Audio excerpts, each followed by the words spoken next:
শুরু হয়ে গেছে আওয়ামী লীগের। একই নির্দেশনা দিলেন জাতিসংঘ শেখ হাসিনাকে। এইদিকে ডক্টর ইউনূসকে কঠিন চাপে ফেলেছেন। বিস্তারিত জানতে ভিডিওগুলো দেখতে থাকুন। আওয়ামী লীগের 1 মাসের কর্মসূচি ঘোষণা সামনে এসেছে। সামাজিক লীগের এই ঘোষণাটাকে কোনোভাবেই ছোট করে দেখতে চাইছে না তারা। 16 জুন থেকে 16 জুলাই পর্যন্ত 1 মাসের কার্যক্রম ঘোষণা করেছে আওয়ামী লীগ। জাতিসংঘ কি তার অবস্থান বদল করেছে বাংলাদেশের রাজনীতির ক্ষেত্রে? জাতিসংঘ কি এখন আওয়ামী লীগের পক্ষে কথা বলছে? জাতিসংঘ আওয়ামী লীগ নিষিদ্ধ নিয়ে উদ্বেগ প্রকাশ করলো। জাতিসংঘ উদ্বেগ প্রকাশ করলো, সেটি খুব বেশি ধর্তব্যের বিষয় নয়। যে আসসালামু আলাইকুম সম্মানিত দর্শক, আজকের ভিডিওটি অত্যন্ত গুরুত্বপূর্ণ, অনেক স্পেশাল। ভিডিওটি আপনারা সম্পূর্ণ দেখবেন। সম্মানিত দর্শক মণ্ডলী, এবার শেখ হাসিনার কপাল রাতারাতি খুলে যাচ্ছে। শেখ হাসিনা আবারও বাংলাদেশে কঠিন রূপে ফিরতেছেন, ভয়ঙ্কর রূপে ফিরতেছেন। প্রিয় দর্শক শ্রোতা, নতুন কর্মসূচি দিচ্ছেন আওয়ামী লীগ। এইদিকে আওয়ামী লীগের লক্ষ লক্ষ নেতাকর্মী রাজপথে ঝাঁপিয়ে পড়তেছে। প্রিয় দর্শক, সবকিছু মিলিয়ে ডক্টর ইউনূসকে কঠিন বার্তা দিচ্ছে জাতিসংঘ। এইদিকে জাতিসংঘ আওয়ামী লীগকে নিয়ে আবারও সুখবর দিচ্ছে। প্রিয় দর্শক, সবকিছু মিলিয়ে সেনাপ্রধানও কঠিন অ্যাকশন যাচ্ছেন। আজকের এই ভিডিওটি সম্পূর্ণ দেখলে বিস্তারিত বুঝতে পারবেন জাতিসংঘ শেখ হাসিনার কপাল কিভাবে রাতারাতি খুলে দিচ্ছে এবং ডক্টর ইউনূসকে কিভাবে কঠোর বার্তা দিচ্ছেন। দর্শক, বেশি কথা না বাড়িয়ে আমরা মূল ভিডিওতে চলে যাই। আপনারা মনোযোগ সহকারে বিস্তারিত ভিডিওগুলো সম্পূর্ণ দেখতে থাকুন। এবার জাতিসংঘ আওয়ামী লীগ নিষিদ্ধ নিয়ে উদ্বেগ প্রকাশ করলো। জাতিসংঘ উদ্বেগ প্রকাশ করলো, সেটি খুব বেশি ধর্তব্যের বিষয় নয়। যে জাতিসংঘের এমন একটি সংস্থা উদ্বেগ প্রকাশ করেছে, এই সংস্থাটাকে যদি বলেন যে খানিকটা একটি ফরমাইশি সংস্থা, রাজনৈতিক দল নিষিদ্ধের সুযোগ সম্বলিত আইনের সংশোধনীতে উদ্বিগ্ন জাতিসংঘের মানবাধিকার বিষয়ক হাই কমিশনার ভলকার তুর্ক। আমি এই সংস্থাটি নিয়েই প্রশ্ন তুলতে চাই, এজন্য যে সারা পৃথিবীতে মানবাধিকার রক্ষায় মানবাধিকার লঙ্ঘনে এই প্রতিষ্ঠানটি আসলে কি অবদান রেখেছে সে ব্যাপারে সবচেয়ে বড় প্রশ্নটি রয়েছে। যে এরা শুধু লাঠি ঘোরাতে পারে, ছড়ি ঘোরাতে পারে, যেসব দেশ পৃথিবীতে মাথা উঁচু করে দাঁড়াতে পারে না বছরের পর বছর, সেসব দেশের মানবাধিকার নিয়ে কাজ করে। কিন্তু পৃথিবীর যারা অর্থনৈতিকভাবে স্বয়ংসম্পন্ন, সেসব দেশেও হাজারো মানবাধিকার লঙ্ঘনের ঘটনা ঘটে যায়, কিন্তু সেগুলো পাত প্রদীপের আলোয় আসে না, মানবাধিকার হাই কমিশনের দৃষ্টিতেও আসে না। সেই কমিশন এবার বাংলাদেশ আওয়ামী লীগের নিষিদ্ধ নিয়ে উদ্বেগ প্রকাশ করেছে। ঠিক আছে, আমরা এটিকে সাধুবাদ জানাই। আওয়ামী লীগকে যেভাবে নিষিদ্ধ করা হয়েছে সেটি আসলে বিধিসম্মত নয়। এটি দেশে বিদেশে আমরা সবাই বলছি, আমরা কিন্তু তারপরেও গায়ের জোরে আওয়ামী লীগের কার্যক্রমকে নিষিদ্ধ করেছে বর্তমান অন্তর্বর্তীকালীন সরকার। খবরে বলা হচ্ছে যে সোমবার জেনেভায় জাতিসংঘের 59তম মানবাধিকার পরিষদে উত্থাপিত বার্ষিক প্রতিবেদনে আওয়ামী লীগ নিষিদ্ধের বিষয়ে উদ্বেগের কথা জানানো হয়। হাই কমিশনারের অফিসে প্রচারিত বিবৃতিতে ভলকার তুর্কের বক্তব্য তুলে ধরা হয়। বাংলাদেশ বিষয়ে জাতিসংঘের মানবাধিকার বিষয়ক হাই কমিশনার বলেন যে রাজনৈতিক দল ও সংগঠন নিষিদ্ধ করার সুযোগ তৈরি করে সম্প্রতি আইনে পরিবর্তন আনা এবং এ সংক্রান্ত সব কর্মকাণ্ড নিয়ে আমি উদ্বিগ্ন। এটা অন্যায্যভাবে সংগঠনের স্বাধীনতা, মত প্রকাশের স্বাধীনতা ও সমবেত হওয়ার স্বাধীনতাকে সীমিত করবে। সম্প্রতি সন্ত্রাসী কার্যক্রমে জড়িত ব্যক্তি বা সত্তার যাবতীয় কার্যক্রম নিষিদ্ধ করার বিধান যুক্ত করে সন্ত্রাস বিরোধী অধ্যাদেশ 2025 জারি করে অন্তর্বর্তী সরকার। এই অধ্যাদেশের আলোকে বাংলাদেশ আওয়ামী লীগ এবং এর সব অঙ্গ সংগঠন, সহযোগী সংগঠন ও ভ্রাতৃপ্রতিম সংগঠনের নেতা কর্মীদের আন্তর্জাতিক অপরাধ ট্রাইব্যুনালে বিচার কার্য সম্পন্ন না হওয়া পর্যন্ত তাদের যাবতীয় কার্যক্রম নিষিদ্ধ করা হয়। এছাড়া আন্তর্জাতিক অপরাধ ট্রাইব্যুনাল আইনও সংশোধন করেছে অন্তর্বর্তী সরকার। সংশোধনী অনুযায়ী আন্তর্জাতিক অপরাধ ট্রাইব্যুনাল কোন রাজনৈতিক দল, তার অঙ্গ সংগঠন বা সমর্থক গোষ্ঠীকে শাস্তি দিতে পারবে। অর্থাৎ সরকার নিজের মতো করে বাংলাদেশের একটি বিশেষ রাজনৈতিক দলকে নিষিদ্ধ করেছে এবং এর প্রেক্ষিতে জাতিসংঘের মানবাধিকার বিষয়ক হাই কমিশনার ভলকার তুর্ক উদ্বেগ প্রকাশ করেছে। আজকে শুধু জাতিসংঘ নয়, সারা পৃথিবী থেকেই আনুকূল্য অর্জন কিংবা পৃষ্ঠপোষকতা অর্জন করতে পারেনি ডক্টর মোহাম্মদ ইউনূসের সরকার। সেই হেতু আজকে জাতিসংঘ উদ্বেগ প্রকাশ করছে, আগামীকালকে আরো বড় ধরনের উদ্বেগ প্রকাশ করবে। জাতিসংঘকে সারা পৃথিবীতে যেদিকে থাকে জাতিসংঘ কিন্তু সেটি। জাতিসংঘ একটি ছোট জগন্নাথ প্রতিষ্ঠান। একটা কথা আমরা জানি যে চাঁদের কোনো নিজস্ব আলো নেই, চাঁদ সূর্যের আলো দিয়েই পৃথিবীকে বা নিজে আলোকিত হয়। ঠিক তেমনি জাতিসংঘেরও অবস্থা কিন্তু তেমন। জাতিসংঘ কিন্তু সূর্য নয়, সূর্যের আলোকচ্ছটা ছড়িয়ে জ্বালিয়ে দেবে, পুড়িয়ে দেবে বা আলো ছড়াবে তা নয়। জাতিসংঘে অন্যের আলো দিয়ে চলে। তো যেটাই হোক না কেন জাতিসংঘ উদ্বেগ প্রকাশ করেছে। আর যেটি বলছিলাম যে সারা পৃথিবীতে কূটনৈতিকভাবে ডক্টর মোহাম্মদ ইউনূসের কোনো অর্জন নেই। এই 11 মাসে সারা পৃথিবীর কোনো দেশের আনুকূল্য অর্জন করতে পারেনি। শুধুমাত্র মার্কিন যুক্তরাষ্ট্রের দুর্বিসন্ধি আছে এই অঞ্চলে। সেই দুর্বিসন্ধির জায়গা থেকে মার্কিন যুক্তরাষ্ট্র এই সরকারের ব্যাকআপ হিসেবে আছে। কিন্তু সেদিন খুব বেশি দূরে নয় যে মার্কিন যুক্তরাষ্ট্র যে উদ্দেশ্য নিয়ে এই অঞ্চলে এসছে, এই অঞ্চলে এমন একটি পুতুল সরকার, বাংলাদেশের আকাশে একটি পুতুল সরকার বসিয়ে দিয়েছে। এই সরকারটি বিদায় নেবে। মার্কিন যুক্তরাষ্ট্র যখন পিছু হটবে তখন এই সরকারটিও পিছু হটতে বাধ্য হবে। আপনি দেখুন, আমি দুই একটা উদাহরণ দিয়েই আলাপটি শেষ করতে চাই। এই যে ডক্টর মোহাম্মদ ইউনূস, তিনি বলেন যে তিনি বিশ্ব খেলোয়াড়, তার কথা বিশ্ব শোনে না, কেউ শোনে না। এই উদাহরণগুলো বারবার দিয়েছি, আবারও বলছি। ডক্টর মোহাম্মদ ইউনূস ইউরোপিয়ান দেশগুলোকে ডেকে, ক্ষমতা নেবার কয়েক মাসের মধ্যে ইউরোপিয়ান দেশগুলোকে ডেকে বলেছিলেন যে বাংলাদেশে যেহেতু আপনাদের কোনো দূতাবাস নেই, সেহেতু আপনারা বাংলাদেশ থেকে বিশেষ কোনো অফিস বা কোনো কিছু সেন্টার করে ভিসা এবং অন্যান্য আনুষঙ্গিক কার্যক্রম করুন, আপনাদেরকে অনুরোধ। ইউরোপিয়ান দেশগুলোর আজ পর্যন্ত কেউ ডক্টর ইউনূসের কথায় ভ্রুক্ষেপ করেনি। তেমনি ভাবে ডক্টর মোহাম্মদ ইউনূস 11 মাস রাষ্ট্র ক্ষমতায়, আজ পর্যন্ত আমরা ডক্টর মোহাম্মদ ইউনূসকে দেখলাম না যে কোনো দেশ, পৃথিবীর কোনো দেশ ডেকে নিয়ে আমন্ত্রণ জানিয়ে সসম্মানে অভ্যর্থনা জানিয়ে সংবর্ধনা দিল। এই যে ডক্টর মোহাম্মদ ইউনূস পৃথিবীর কোন সরকার প্রধান বা রাষ্ট্রপ্রধানের চাইতে ডক্টর মোহাম্মদ ইউনূস রেকর্ড বিদেশ সফর করেছে, 11টি বিদেশ সফর, সর্বশেষ বিতর্কিত যুক্তরাজ্য সফর সহ প্রত্যেকটি সফর বিতর্কিত, কোনটি সফর দ্বিপাক্ষিক নয়, রাষ্ট্রীয় কোষাগারের অর্থ খরচ করে সফর।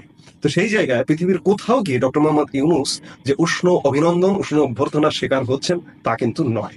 আমি ডক্টর মোহাম্মদ ইউনূসকে আমি ছোট্ট একটি উদাহরণ দিয়ে বলবো। আমাদের ঠিক পাশের দেশ ভারত, ভারতের প্রধানমন্ত্রী নরেন্দ্র মোদী পৃথিবীর যে কোনো দেশ সফর করতে যখন যান, এয়ার ইন্ডিয়া থেকে তিনি এয়ার ইন্ডিয়া ওয়ান, নরেন্দ্র মোদীর যে বিমানে সফর করেন, এয়ার ইন্ডিয়া ওয়ান থেকে নামার মুহূর্তটা যদি ডক্টর মোহাম্মদ ইউনূস এবং ইউনূসের পরিষদটা যদি দেখেন, ভিডিও আছে, নরেন্দ্র মোদীর ইউটিউব চ্যানেলে আছে, নরেন্দ্র মোদীর ফেসবুক এবং সামাজিক সোশ্যাল মাধ্যমের যেসব প্ল্যাটফর্ম আছে সেগুলোতে ভিডিওগুলো আছে। দ্বিপাক্ষিক সফরটা কারে বলে, কত প্রকার, নরেন্দ্র মোদীর সফরগুলো একটু দেখেন। নরেন্দ্র মোদী প্রত্যেকটা দেশে যান, প্রত্যেকটা দেশ উষ্ণ আতিথেয়তার সাথে তাকে গ্রহণ করে। আমরা কম্পেয়ার স্বাভাবিকভাবে আজকের পৃথিবীতে তুলনা চলে আসে। সেই জায়গা থেকে ডক্টর মোহাম্মদ ইউনূসকে কে গ্রহণ করে, কে রিসিভ করে? কেউ করে না। ডক্টর মোহাম্মদ ইউনূস নিজ গরদে নিজের দেশের আমার আপনার জনগণের পয়সা খরচ করে সারা পৃথিবী সফর করে বেড়াচ্ছেন। সেই জায়গা থেকে ডক্টর মোহাম্মদ ইউনূস আজকে 11 মাসেও আন্তর্জাতিক স্বীকৃতি অর্জন করতে পারেনি। কাজে ডক্টর মোহাম্মদ ইউনূস আর আন্তর্জাতিক স্বীকৃতি অর্জন করতে পারবেন না। গাল গল্প মেরে লাভ নেই। আজকে জাতিসংঘ আওয়ামী লীগের নিষিদ্ধ নিয়ে উদ্বেগ প্রকাশ করেছে, সামনের দিনগুলোতে কিন্তু আরো উদ্বেগ বাড়বে। এক মার্কিন যুক্তরাষ্ট্র ছাড়া বাকি জাতিসংঘের সাধারণ পরিষদের স্থায়ী সদস্যরা ডক্টর মোহাম্মদ ইউনূসের সরকারের পৃষ্ঠপোষকতায় নেই। কাজে মানবাধিকার কমিশন সামনের দিনগুলোতে আরো কড়া কথা বলতে বাধ্য হবে। সেদিন খুব বেশি দূরে নয়, সেদিন আসছে খুব শীঘ্র। আওয়ামী লীগের 1 মাসের কর্মসূচির ঘোষণা।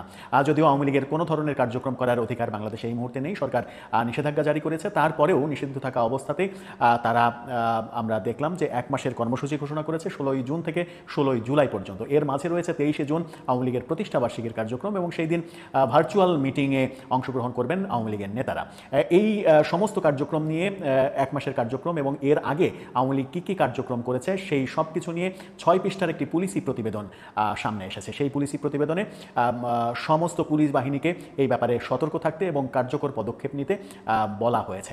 সেই প্রতিবেদনে যে প্রসঙ্গটা উঠে এসেছে সেটা হচ্ছে যে তারা 2টি ক্যাটাগরিতে এই ব্যাপারটাকে ঝুঁকিপূর্ণ, মধ্যম ঝুঁকি এবং নিম্ন ঝুঁকি এভাবে বর্ণনা করতে চাইছে। উচ্চ ঝুঁকির ব্যাপারে প্রতিবেদনে কোনো কিছু নেই। তার মানে হচ্ছে যে আওয়ামী লীগের এই কর্মকাণ্ড নিয়ে উচ্চমাত্রার কোনো ঝুঁকি রয়েছে বলে পুলিশ এখন পর্যন্ত মনে করছে না। মধ্যম ঝুঁকি হিসেবে তারা যেটা সামনে নিয়ে আসছে সেটা হচ্ছে যে মাসব্যাপী ধারাবাহিক কর্মসূচির অংশ হিসেবে 23 জুন 2025 আওয়ামী লীগের 76তম প্রতিষ্ঠাবার্ষিকীর ভার্চুয়াল আলোচনা সভা ও শ্রদ্ধা নিবেদনের কর্মসূচি রয়েছে। এই কর্মসূচি সফল করতে তারা বিশেষ করে নিষিদ্ধ ঘোষিত ছাত্রলীগ বিভিন্ন স্থানে ঝটিকা মিছিল ও তাৎক্ষণিক কর্মসূচি পালন করে তা সোশ্যাল মিডিয়ায় প্রকাশের মাধ্যমে নেতাকর্মীদের সংগঠিত ও উজ্জীবিত করার চেষ্টা করতে পারে।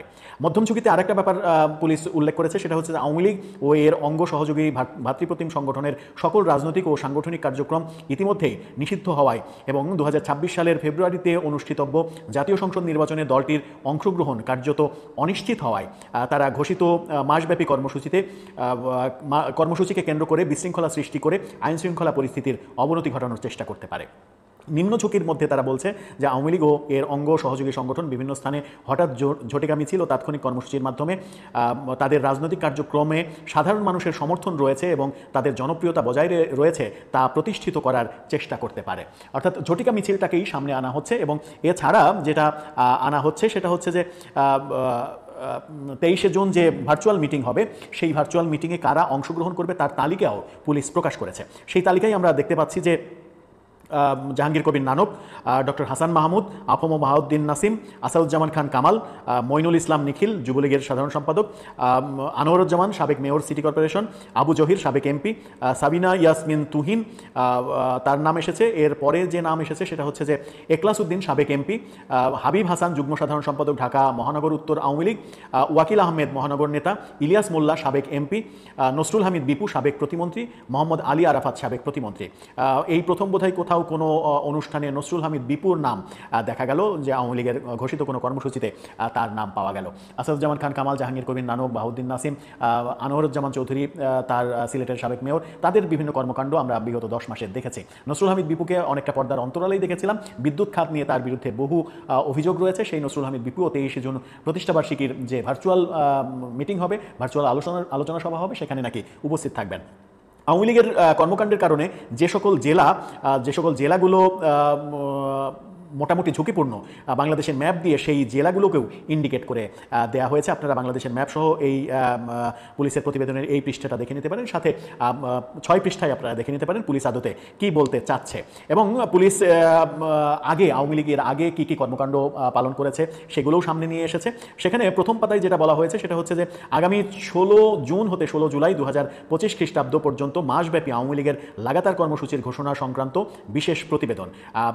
6 পৃষ্ঠার এই প্রতিবেদন 15ই জুন এই প্রতিবেদনটা পুলিশ তৈরি করে, এমনটাই আমরা দেখতে পাচ্ছি। এমনটা যখন দেখতে পাচ্ছি তখন আওয়ামী লীগ কী কী কর্মকাণ্ড করছে, কী কী কর্মকাণ্ড হাতে নিয়েছে, কী কী কর্মকাণ্ড আগে হাতে নিয়েছিল সেগুলোর সমস্ত ফিরিস্তি এই প্রতিবেদনে উঠে আসতে দেখছি। পুলিশের এই প্রতিবেদনে যেটা বলার চেষ্টা করছে পুলিশ সেটা হচ্ছে যে ঢাকা সহ ঢাকার মিরপুর, পল্লবী, শ্যামলী, আগারগাঁও, উত্তরা, বাড্ডা, গুলশান, যাত্রাবাড়ি, পল্টন, মতিঝিল, কাকরাইল, মোহাম্মদপুর, আজিমপুর, তেজগাঁ, এছাড়া চট্টগ্রাম মহানগর জেলা, বৃহত্তর ফরিদপুর, খুলনা মহানগর ও জেলা, সাতক্ষীরা, বরিশাল, পিরোজপুর, টাঙ্গাইল, গাজীপুর মহানগর, ময়মনসিংহ, সিলেট মহানগর, কিশোরগঞ্জ, নারায়ণগঞ্জ, পাবনা এই জেলাগুলো গুরুত্বপূর্ণ হিসেবে পুলিশ প্রতিবেদনে উঠে এসেছে। সেখানে সুপারিশ হিসেবে পুলিশ যেটা বলছে সেটা হচ্ছে যে সারা দেশে চেকপোস্ট ও তল্লাশি কার্যক্রম জোরদার করা, দেশব্যাপী দূরপাল্লার যানবাহন, পণ্য পরিবহন এবং সড়ক ও রেল যোগাযোগ ব্যবস্থাকে লক্ষ্য করে যে কোনো অন্তর্ঘাতমূলক তৎপরতা রোধে প্রতিটি জেলায় গোয়েন্দাগিরি বৃদ্ধি করা, লিফলেট ও প্রচারপত্র মুদ্রণ ও বিতরণ কার্যক্রম রোধে দেশের সকল ছাপাখানা ও কম্পিউটার দোকানে গোয়েন্দা কার্যক্রম বাড়ানো, কূটনৈতিক এলাকা ও রাষ্ট্রীয় গুরুত্বপূর্ণ স্থাপনা কেপিআইভুক্ত এলাকাগুলো নিরাপত্তা নিশ্চিত করা, বিদ্যুৎ, গ্যাস, পানি, টেলিযোগাযোগ ব্যবস্থা সহ জরুরি পরিষেবা সমূহের নিরাপত্তা নিশ্চিত করা, আওয়ামী লীগের ও সহযোগী সংগঠনের নেতাকর্মীদের গতিবিধি পর্যবেক্ষণ করা এবং প্রতিরোধমূলক ব্যবস্থা হিসেবে মামলার আসামিদের গ্রেপ্তার সহ আইনানুগ ব্যবস্থা নেওয়া। অর্থাৎ যারা বিভিন্ন মামলার আসামি তাদের গ্রেপ্তারের একটা নতুন উদ্যোগ এই মাসে পুলিশ গ্রহণ করবে এমনটা বলা হচ্ছে। এছাড়া ভার্চুয়াল প্ল্যাটফর্মে পরিচালিত রাজনৈতিক কার্যক্রম। সম্মানিত দর্শক, আশা করতাম যে বিস্তারিত ভিডিওগুলো আপনারা সম্পূর্ণ মনোযোগ সহকারে শুনেছেন এবং দেখেছেন। প্রিয় দর্শক মন্ডলী, এই সম্পর্কে যদি আপনারা কিছু বলতে চান আপনাদের মূল্যবান মতামত ভিডিওর কমেন্টে অবশ্যই জানিয়ে দেবেন। প্রিয় দর্শক মন্ডলী, ভিডিওটি এখানে শেষ করছি। দেখা হবে আবারও কোনো আপডেট নিউজ নিয়ে। ভিডিওটি সম্পূর্ণ আগে দেখার জন্য আপনাদের সবাইকে অসংখ্য ধন্যবাদ।